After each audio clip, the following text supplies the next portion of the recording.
Mr. Maharaj, the government also promised a new policing strategy aimed at showing that the state is in charge. President Zuma made calls that the labor relations need to return to stability. And then, of course, the third element is the long-term social needs of workers. Take us through these first elements. Let's start off with getting stability back into the labor sector. Let me just make the first point, Karema, that the dialogue between the social partners, business, labor, community sector, has been going on for some time, since the transition in South Africa. And I think that yesterday we reached a significant point because we've gone beyond individual issues as they arise to attending to the critical issues that go into the state of our economy at the present moment, both from the immediate term and long term. And this process is also committed itself to setting up a mechanism to address the structural challenges as we go down. Mm-hmm. So it's a very significant moment. I think that when you come to the first element you wanted me to deal with was the question of restoring stability to the labour sector. People bargaining outside of the bargaining councils, workers going on wildcat strikes. There's been a very strong argument that people must return and that employers must stop agreeing to wage agreements outside of that bargaining process because it has a terrible knock-on effect. Well, the whole history of the movement of the poor people, the working people, has been to arrange formations in the labor movement so that they can talk to employers who are organized and arrive at stable arrangements to move forward. And the bargaining structure that we have in South Africa is one of the most progressive that we've put together. Yes, they have agreed that it will need some panel beating, some adjustments from time to time, but they recognize that if that process is destroyed, we then go to a chaotic situation. And so the idea that negotiated agreements between unions and employers should be adhered to, that you should not step outside of that, and secondly, that you need to avoid having community negotiating workers' wages and working conditions. So there's a commitment from all three federations of labor and from the business sector. Mm-hmm. You will recall how this problem had started at Implats. Yes, but let me draw your attention to what is really interesting now, because it's in fact at Implats that agreement wasn't adhered to. People went outside of the bargaining council. Then we had Lonmin, and we had wage increases again negotiated outside the framework. We see today that striking is again happening at Lonmin, despite the fact that people got fairly sizable increases.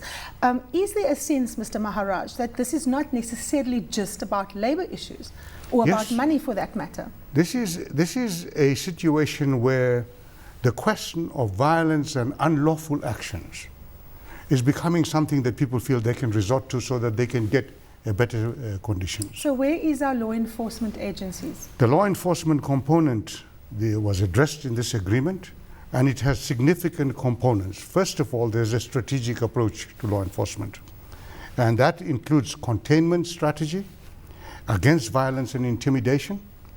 It includes conflict resolution mechanisms, and it includes engagement with the stakeholders. But it also acknowledges the need for good communications.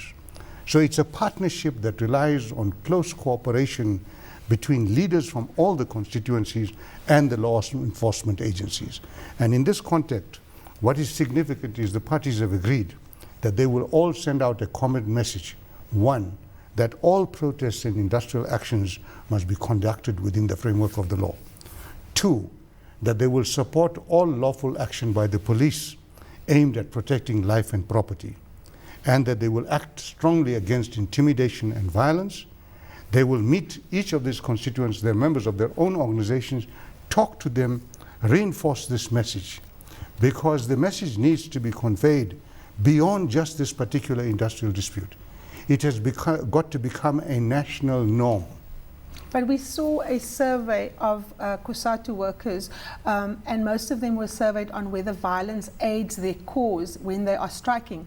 And they seem to think that that is a contributing factor to getting things done. How do you undo that culture or that perception? Well, you can see already that slowly, arising from yesterday's meeting, workers are returning to work. The leadership needs to go and speak to their members. They need to speak to all the workers. The community organizations need to speak to the community. Business needs to talk to the businesses.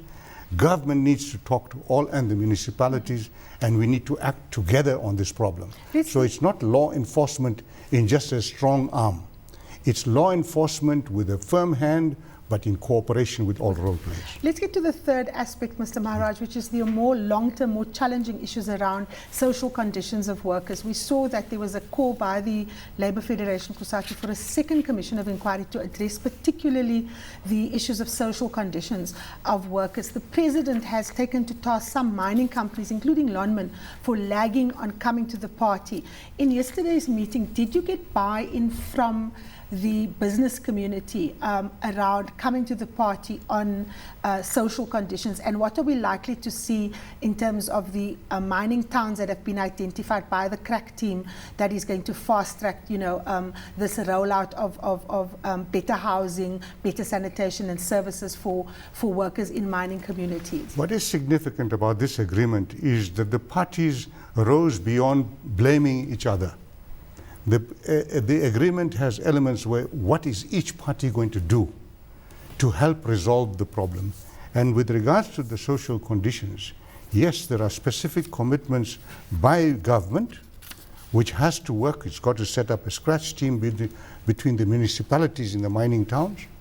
It has got to also set up a monitoring mechanism which involves the business and labor and community sectors. But business is committed to cost containment, to competitive prices. It's committed to making skills and expertise available to support infrastructure development. It's committed to programs of providing training and extension of SMMEs so that they can supply services. It will support local economic development and community skills, and it will urge all members of organized business to increase the levels of investment in the productive sectors of the economy. What is Labour going to do?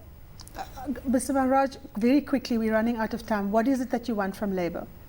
Labour is going to work closely with private sector, with government. It's going to work with the municipalities, where in particular the human settlements, the unacceptable shanty towns. We now want to we recognize those mining towns had to be reconfigured together with the municipalities who are the front line.